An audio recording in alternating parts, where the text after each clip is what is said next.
A stranger on Facebook asked where my husband was. That's when I discovered his secret family. And then, The digital chime was so ordinary, so much a part of the Saturday morning soundtrack, that I barely registered it. It was just another notification in a world full of them. A faint punctuation mark in the quiet symphony of our home. I was curled on the sofa, the one James had insisted we buy, its plush gray cushions still holding the faint, comforting scent of his cologne from the night before he left. Sunlight streamed through the bay window, illuminating the dust motes dancing in the air and warming the oak floors we'd refinished together. Our hands stained and our laughter echoing in the empty rooms. The scent of brewing coffee, a dark roast from Costa Rica he'd brought me, mingled with the lemon polish I'd used on the end tables. This was my life, a carefully constructed mosaic of shared moments and sensory comforts, and I believed every piece of it was real. The laptop was warm on my thighs, an open lesson plan for my third graders glowing on the screen. James was supposedly in a conference ballroom in Chicago, listening to lectures on cardiological advancements. He'd called last night, his voice a familiar, weary baritone. "Long day, babe. These things are a marathon," he'd said. I'd pictured him in a sterile hotel room, loosening his tie, the city lights glittering behind him. I'd felt a familiar pang of loneliness, the price of being married to a man so dedicated, so ambitious. A man whose work in medical device sales meant these trips were a necessary, unavoidable part of our lives. I'd accepted it, just as I'd accepted his long hours and the vague, technical jargon he used to describe his work. It was the scaffolding of our stable 10-year marriage. The chime came again, a gentle ping from my Facebook account. Probably a comment on the picture I'd posted of our golden retriever, Buster, tangled in the garden hose. I moved the cursor, a flicker of a smile on my lips, but the message preview wasn't from a friend or family member. It was from a name I didn't recognize, Claire Peterson. And the words beneath it were an odd, discordant note in the harmony of my morning. "Hi, Sarah. Sorry to bother you." My fingers froze over the trackpad. Confusion, thick and syrupy, clogged my thoughts.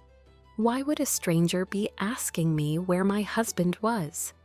Maybe it was a colleague from a previous job, someone whose name had slipped my mind. That had to be it. I clicked open the message, my heart giving a strange little flutter. The full text offered no more clarity. "Hi, Sarah. Sorry to bother you. Do you know where James is this weekend? He was supposed to be at his son's t-ball game, and he's not answering his phone." His son's t-ball game?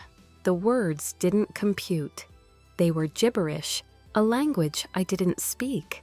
We didn't have a son. We had Buster. We had a 10-year plan that involved paying off the house before we even started talking about children. James had always been clear on that. "Let's build the foundation first, Sar." And I'd agreed. We were builders, methodical, careful. So who the hell was this woman, and what son was she talking about? My breath hitched. My gaze drifted from the message to her name. A hyperlink in bright blue, Claire Peterson. With a tremor in my hand I'd never felt before, I clicked it. Her profile picture loaded, a pixelated square of color that slowly sharpened into a nightmare. It was a family photo, bright and sunny, taken in a park somewhere with impossibly green grass. A woman with a warm, open smile, Claire, had her arm around a man. And that man was James, my James. He was wearing the blue polo shirt I'd bought him for his birthday last year. His smile was the same crinkle-eyed, easygoing smile he gave me every morning. But in this picture, he wasn't looking at me. He was looking at Claire, and his other arm was wrapped around two small children, a little boy in a baseball cap and a younger girl with pigtails. They were a perfect family, frozen in a moment of casual joy, and I was nowhere in sight. The coffee pot on the counter let out a final gurgling hiss, and in the sudden silence, the entire foundation of my life fractured into a million pieces. The world tilted, the cozy living room suddenly feeling like a stage set, flimsy and fake. I clicked on the photo, enlarging it until the pixels blurred. It was him. It wasn't a cousin, not a doppelganger. It was the specific way his left eyebrow arched slightly higher than his right, the small, pale scar above his lip from a childhood bicycling accident, the familiar shape of his hands resting on the shoulders of two children I had never seen before, children who had his eyes, my husband, our husband, his son. My mind was a frantic kaleidoscope of broken images and nonsensical words. T-ball game, not a medical conference. Chicago, a suburb 2 hours away. My blood ran cold, a glacial freeze that started in my fingertips and spread inward, encasing my heart in ice. I scrolled through her profile, my movements jerky, animalistic. It was public. A wide-open window into a life I was never meant to see. There were dozens of photos. James grilling burgers in a different backyard. One with a swing set I'd never seen. James holding the little girl, her face smeared with birthday cake. In a living room with floral wallpaper. James and Claire, arms linked, smiling at a Christmas tree surrounded by brightly wrapped presents. The dates on the posts were a brutal, unforgiving timeline. 7 years. For 7 years, these pictures ran on a parallel track to my own memories. While I was taking a photo of him hanging our new porch swing, she was taking one of him pushing their son on a different swing. While he was texting me good night from Boston, he was kissing their daughter goodnight in a house just 100 miles away. My breath came in ragged, shallow gasps. I felt a wave of nausea so powerful, I had to grip the edge of the sofa. Every trip, every conference, every late night at the office, was this where he was? The excuses, once so plausible, now seemed flimsy and insulting. The traveling pharmaceutical sales rep. That's what he told her he was. To me, he was in medical device sales, a subtle but crucial distinction that allowed for different travel schedules, different contacts, different lies. He had built 2 separate, airtight realities, and I was only just realizing the walls of my own were made of glass. I stumbled into our bedroom, the scent of his cologne on the pillows now a sickening mockery. My hands still shaking, fumbled for my phone on the nightstand. I needed proof. I needed something tangible to anchor me in this new, terrifying reality. Chicago, the medical conference. I found the number online, my thumb hovering over the dial button. What would I even ask? Is there a conference? Is my husband a guest? The absurdity of it was overwhelming. I was a wife, checking up on her husband like a suspicious teenager. But I wasn't a wife. What was I? I was one of 2. I dialed. The receptionist's voice was placid, professional. I asked about the cardiology conference, my voice a strained whisper. "I'm sorry, ma'am," she said, her tone polite but firm. The line went quiet, but in my head, a siren was screaming. No conference, no hotel room, no Chicago. Just a lie, as vast and empty as the city itself. I hung up without another word, the phone slipping from my sweaty grasp and clattering onto the hardwood floor. The sound was like a gunshot in the silence. The next 48 hours were a blur of caffeine and frantic keystrokes, a descent into a digital rabbit hole that led straight to hell. Sleep was an impossibility. Every time I closed my eyes, I saw his smiling face in her photos. I became a detective in the ruins of my own life, the crime scene spread across 2 Facebook profiles and a decade of shared memories. A conference in San Diego for me was a long weekend at the beach for them. A sales meeting in Atlanta was their son's 5th birthday party.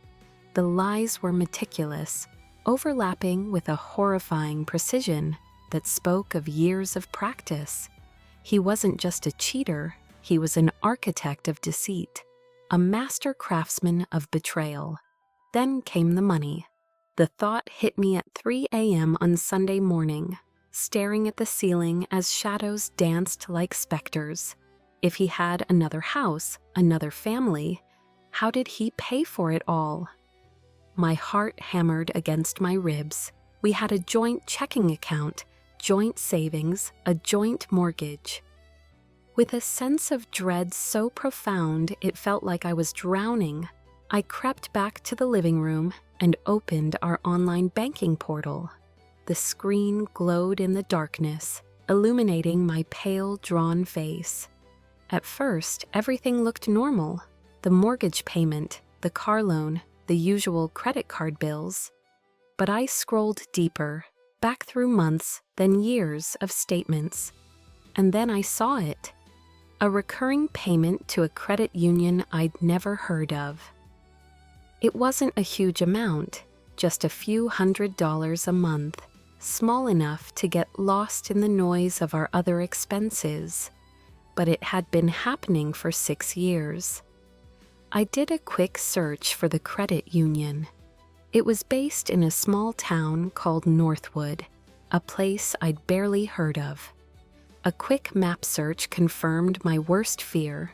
Northwood was 120 miles west, a 2-hour drive, the town where Claire Peterson's Facebook profile said she lived.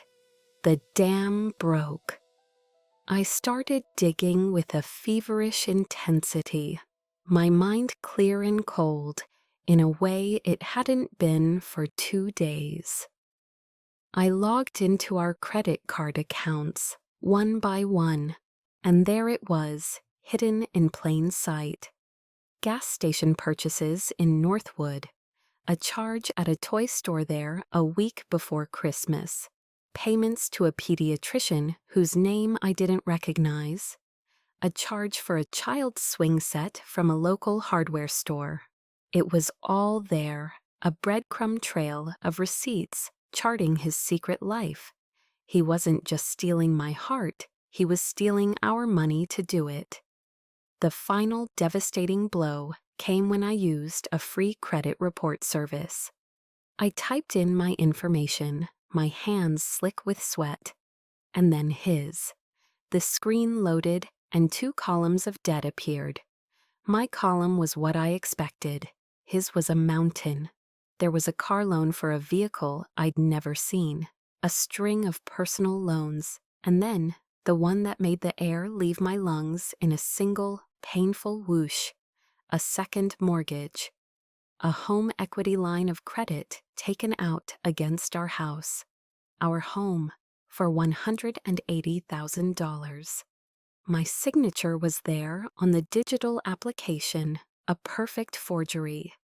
He had signed my name, pledging the home we built together as collateral for a life he lived with someone else.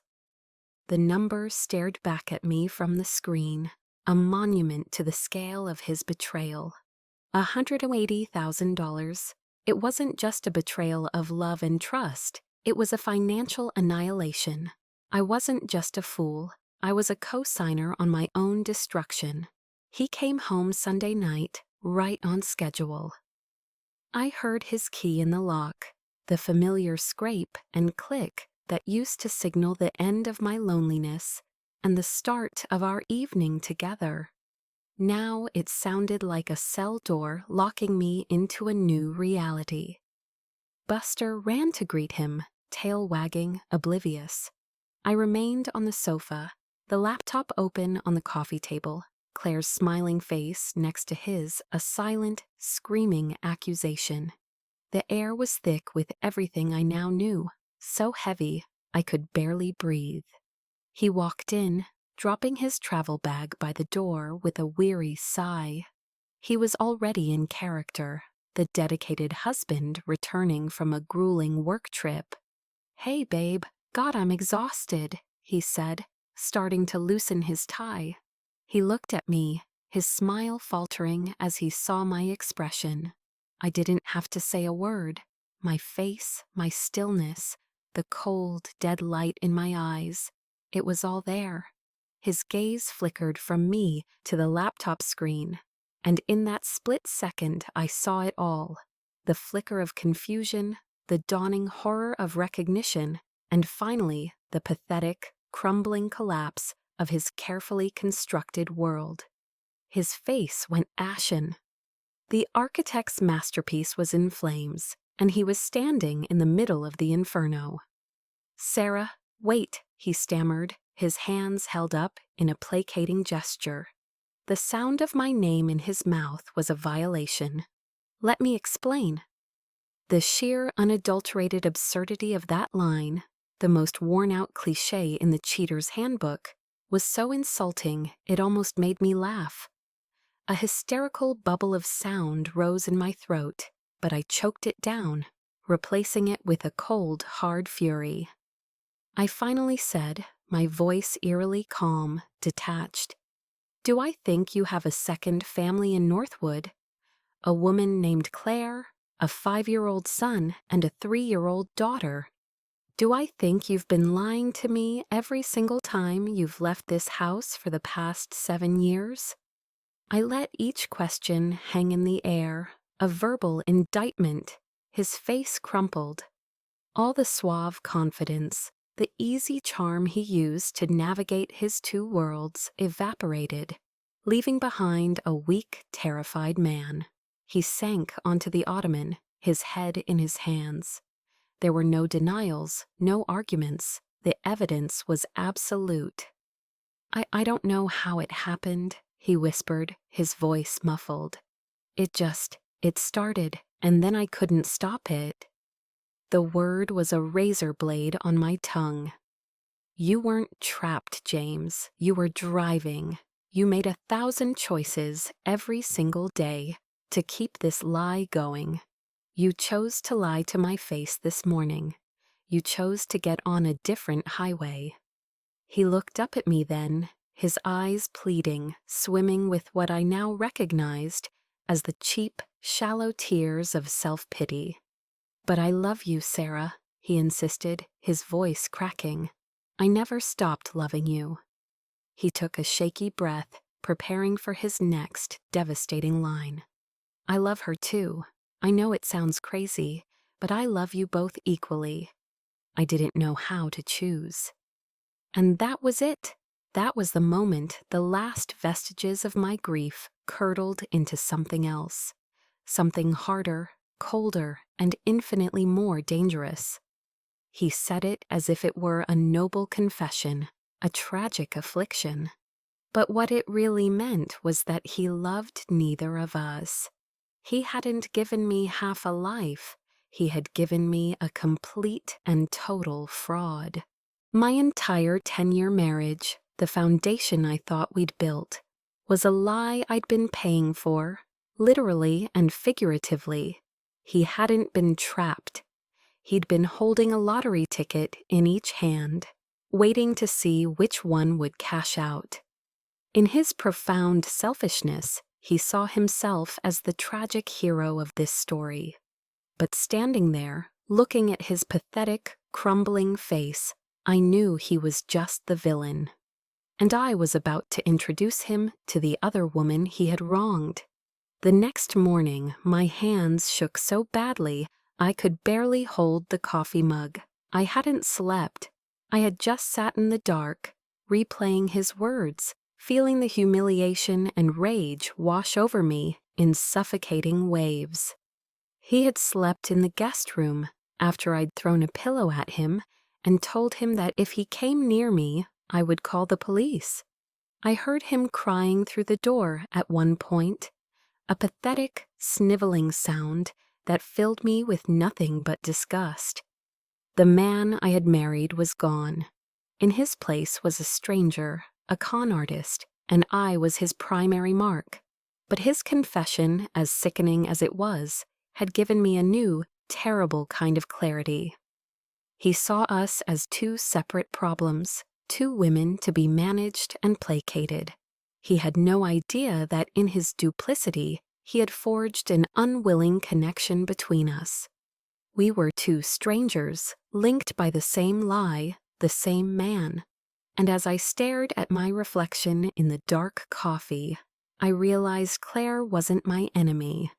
She was the only other person on the planet who could possibly understand the ground-shifting vertigo I was experiencing. She was the only other witness to the crime. I found her number through a public records search online. My thumb hovered over the call button for a full minute, my heart pounding a frantic rhythm against my ribs. What would I say? How do you introduce yourself to your husband's other wife? Hi, you don't know me, but we share a bigamist and a mountain of fraudulent debt? The script was impossible. I took a deep, shuddering breath and pressed the button before I could lose my nerve. It rang 3 times. I was about to hang up when a woman's voice, cautious and slightly breathless, answered. I asked, my own voice a reedy whisper. There was a note of suspicion in her tone. I closed my eyes. My name is Sarah Mitchell. Silence. It stretched for an eternity, thick with unspoken shock and horror. I could hear faint sounds in the background, a television playing cartoons, a child's happy shriek, the sounds of the life he had so carefully hidden from me. I imagined her standing in her own kitchen, a phone pressed to her ear, her entire world tilting on its axis just as mine had done less than 48 hours ago. That's not possible, she finally stammered. He's divorced. He's not, I said, my voice gaining a sliver of strength. He's here, in our house. Another silence, this one punctuated by a sharp intake of breath. He told me he was at a regional sales meeting in Philadelphia, she whispered. The lie was so effortless, so reflexive for him. A different city for each of us. My stomach churned. Claire, I said, my voice firm now, pushing past my own pain. He's been lying to both of us for a very long time. The man you think is a traveling pharmaceutical rep? He's a medical device salesman. The house you think he co-owns with you? The words tumbled out, a torrent of ugly truths. I told her everything I had discovered, the 7 years, the faked business trips, the stolen money, the forged signature. With every sentence, I felt a strange and terrible bond forming between us, the two unwitting pillars of his fraudulent empire. She didn't interrupt, she just listened, her soft sobs on the other end of the line the only sound. When I was finished, she was quiet for a long time. The children, she finally whispered, her voice thick with tears. They adore him. The mundane detail was so heartbreaking it nearly broke me. He wasn't just a liar, he was a thief of childhoods, a ghost father who was never truly there. He told me he never wanted children, I said, my own voice hollow. That's when her sobbing stopped. A new tone entered her voice, the same cold, hard anger that had been crystallizing in my own heart. That son of a bitch, she said, her voice low and venomous. Yes, I agreed, he is. And right now, he thinks he can play the victim. I took a breath. But he's wrong. He's underestimated both of us. We met 2 days later in a sterile, anonymous coffee shop halfway between our two towns.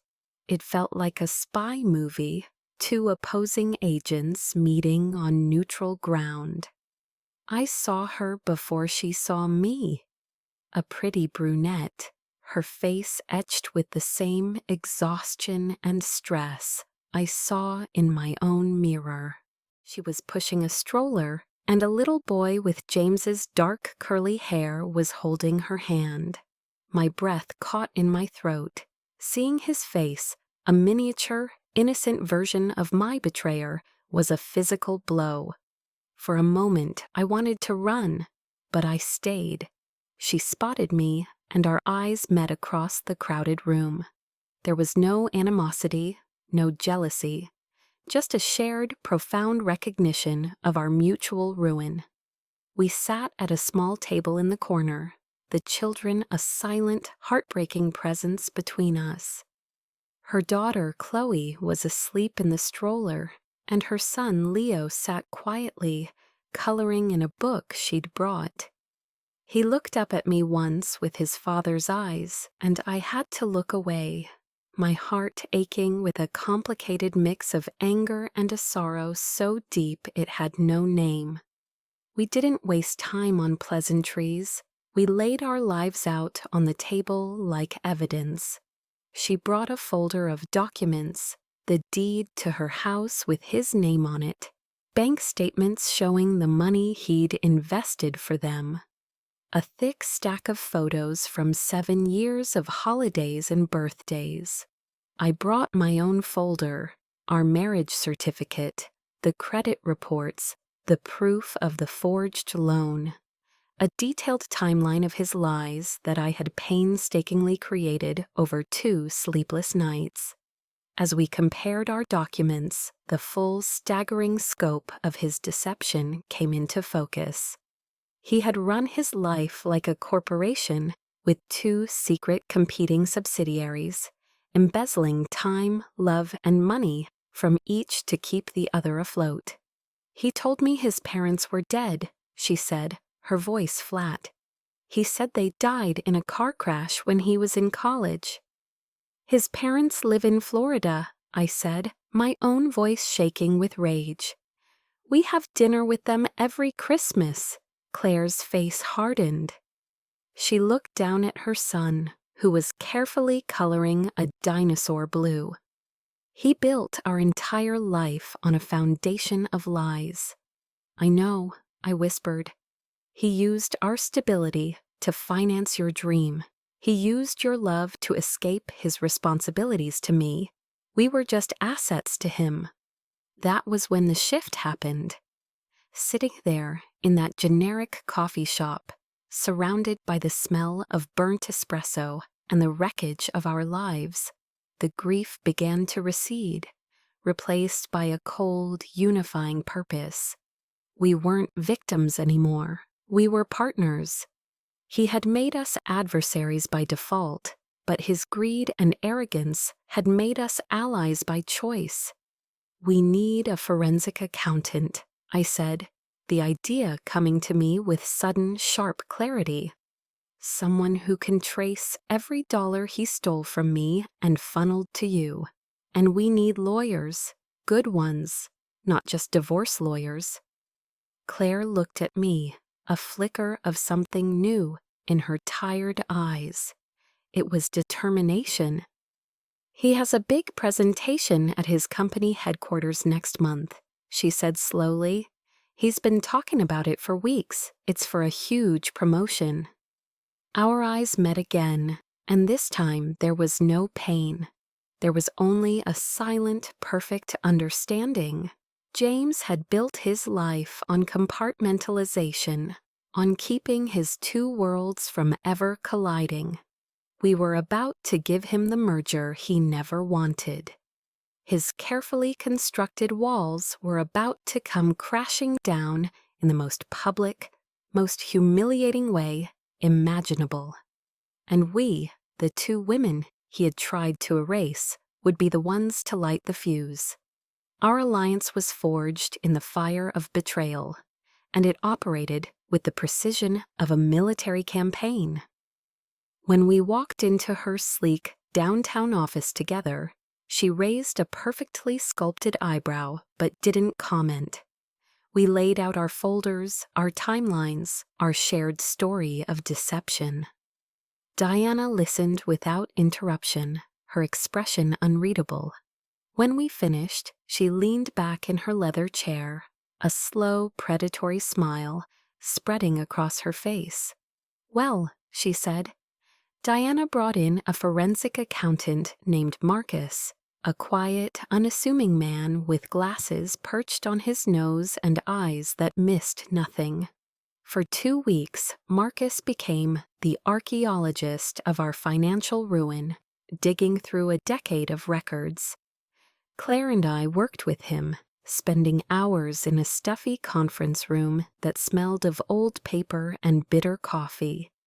We pieced together James's life, not through memories, but through credit card statements and bank transfers. A Zales receipt from a jeweler near Claire's house, dated 2 days before their anniversary. A wire transfer of $20,000 from our home equity line of credit directly into a down payment for her house. Each discovery was a fresh cut, but it also felt like finding another piece of the weapon we were building. The process was excruciating. We saw in black and white how he had systemically drained our marital assets to fund his second family. My inheritance from my grandmother, which I thought we'd invested in a mutual fund, had been liquidated to pay for their family vacation to Disney World. The savings account we were building for our own future renovations had been bled dry by 100 small cuts, payments for Leo's preschool, Chloe's doctor visits, their weekly groceries. Claire, in turn, saw how the money she thought James was earning from his commissions was just stolen funds from me.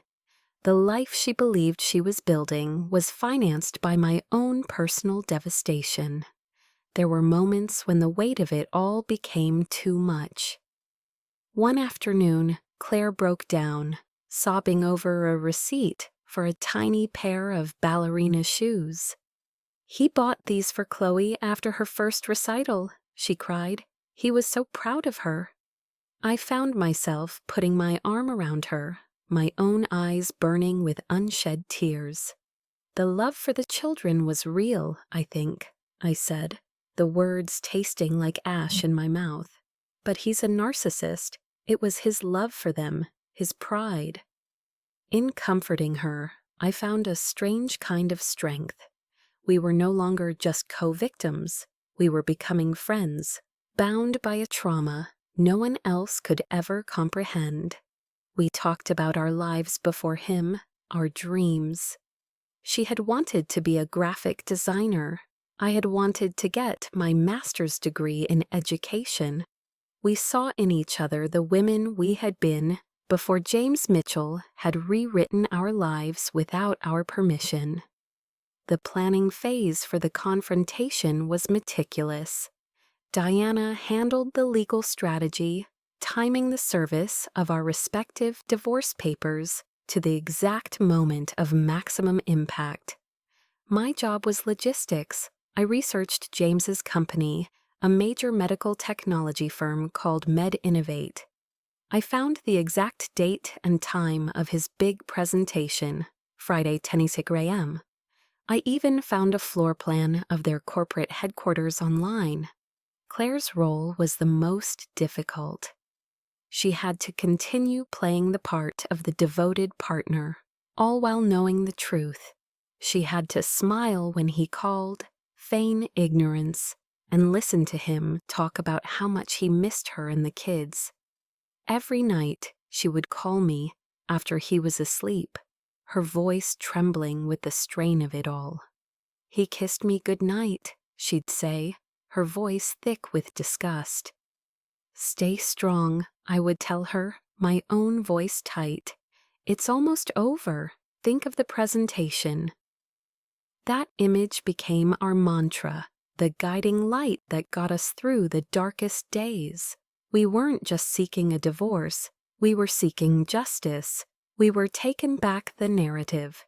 He had made us footnotes in his epic tale of selfishness, but we were about to write our own final chapter. The day before the confrontation, the final pieces fell into place. The process servers were on standby. Our legal petitions were filed.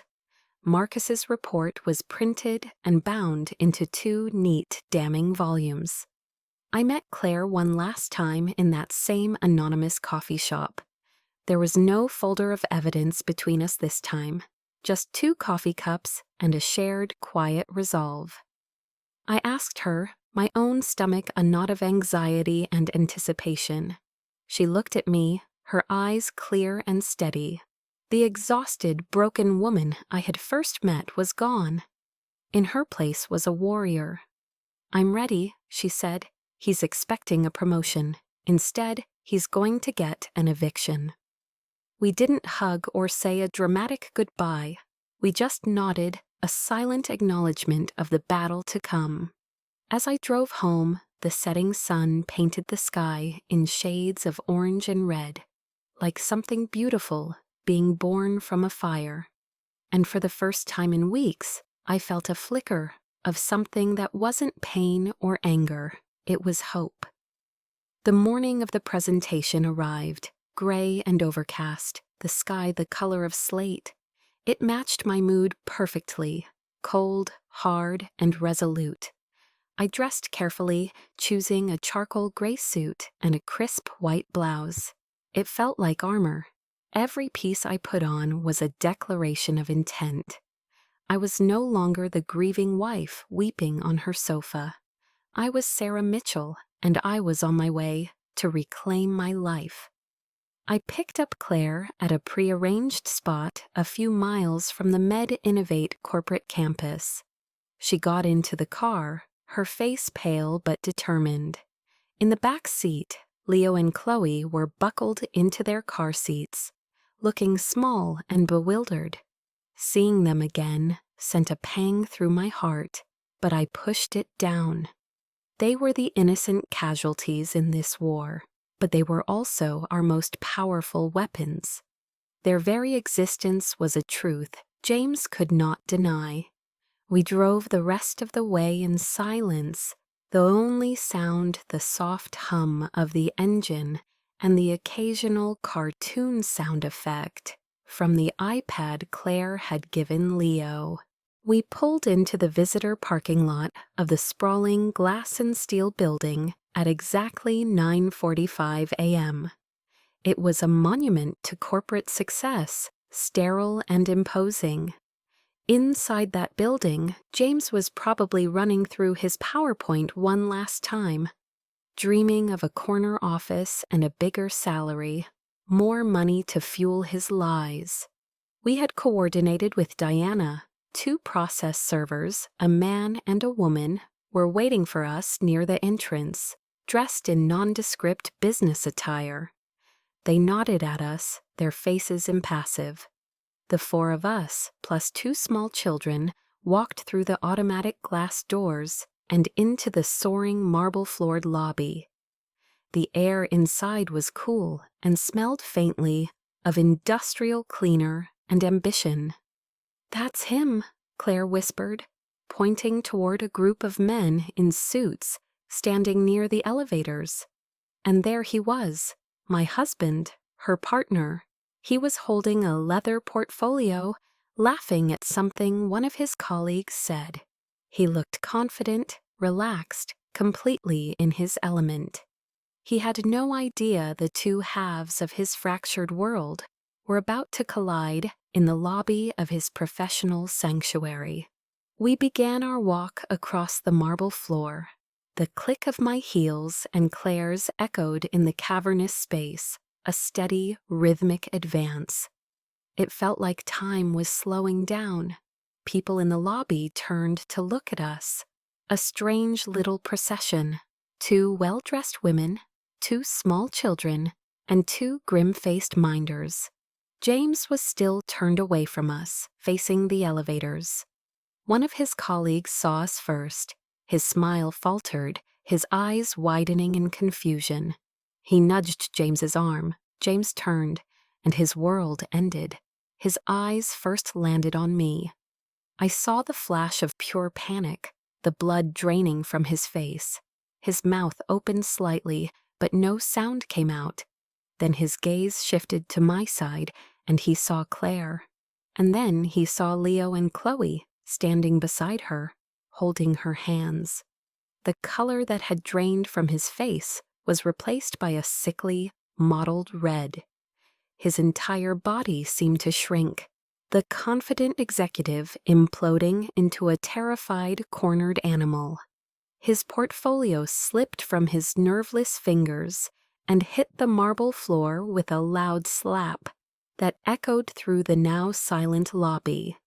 We stopped about 10 feet in front of him. His colleagues were staring, their mouths agape, trying to process the impossible scene unfolding before them. "James," I said, my voice ringing out, clear and steady, devoid of any emotion. "This is Claire."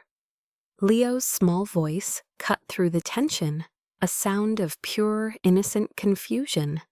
James flinched as if he'd been struck. He looked wildly around at his boss, who was now staring at him with a look of utter disbelief, at his co-workers, at the strangers in the lobby who had all stopped to watch the drama. This was his worst nightmare, realized in stunning cinematic detail. At that moment, as if on cue from a stage director, the 2 process servers stepped forward. The man approached James. He asked, his voice booming in the quiet. James just stared, mute. He thrust a thick manila envelope into James's trembling hand. It was my divorce petition. Simultaneously, the female server stepped up to him. She repeated, not waiting for an answer. She handed him a second, identical envelope. Claire's petition, one for each of us, one for each life he had tried to live. He stood there, holding the twin documents of his ruin, his face a mask of utter devastation. His boss took a step back from him, as if he were contagious. His colleagues averted their eyes. In the space of 60 seconds, he had lost everything. His career, his reputation, his carefully crafted image, all of it gone. He had built his life on a foundation of secrets, and we had just detonated the building in broad daylight for the entire world to see. I looked at him one last time, this man who was now a stranger to me, a pathetic figure drowning in the consequences of his own choices. I felt no pity, no anger. I felt nothing at all. Claire took Leo and Chloe by the hand and turned them away. I turned with her, and together we walked back across the marble floor, our heels clicking in a victorious rhythm. We didn't look back. We just walked out through the glass doors into the gray morning, leaving the wreckage of his life behind us. The aftermath was exactly as Diana had predicted, swift and brutal. James was fired from MedInnovate before the end of the day. The public, humiliating nature of his exposure made him a liability the corporation couldn't afford.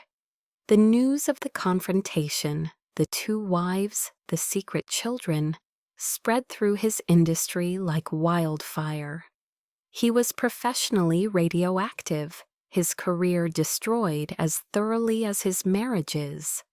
The divorces proceeded on our terms. Faced with incontrovertible evidence of bigamy, fraud, and dissipation of marital assets, James had no leverage. He was forced to sell the house, our house, to pay back the fraudulent $180,000 loan he had taken in my name. What little was left was split between me and Claire to cover legal fees and begin to repay the stolen funds. The courts came down on him hard. He was ordered to pay significant child support for Leo and Chloe and alimony to both of us. He was left with nothing but his clothes, his car, and a mountain of debt that would follow him for the rest of his life. Justice, when it came, wasn't a fiery explosion, but the cold, quiet, and complete dismantling of a life. Claire and I navigated the legal maze together. We became a team, passing information back and forth, supporting each other through depositions and court dates. Our friendship, born from the ugliest of circumstances, became one of the most genuine connections in my life. We weren't just allies anymore, we were survivors. We had seen the worst of one man, and in doing so, had discovered the best in each other. Several months after the divorces were finalized, Claire and I met for coffee.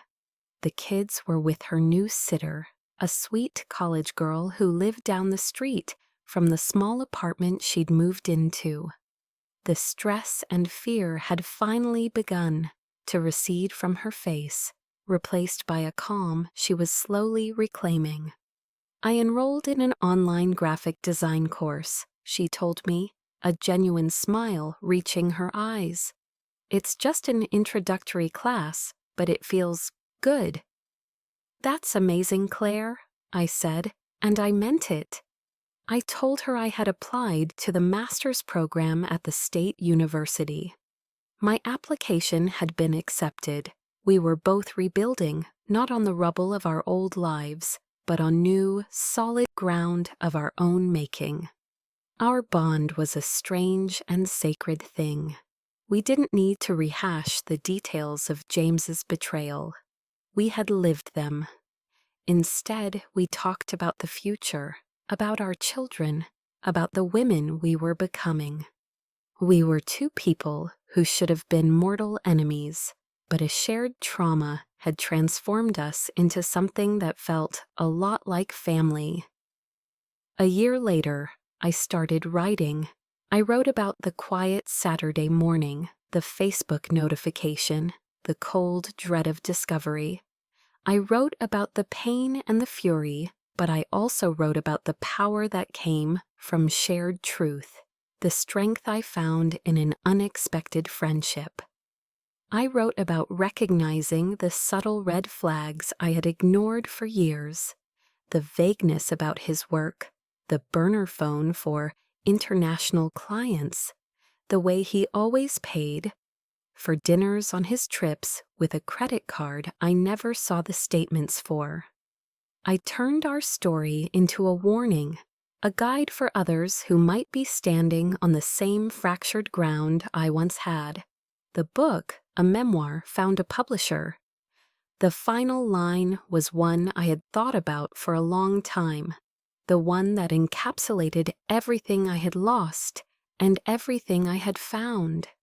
My life had not been a lie, it had been a story, and he was no longer the author. He had taken 10 years from me, but I refused to let him have a single day more.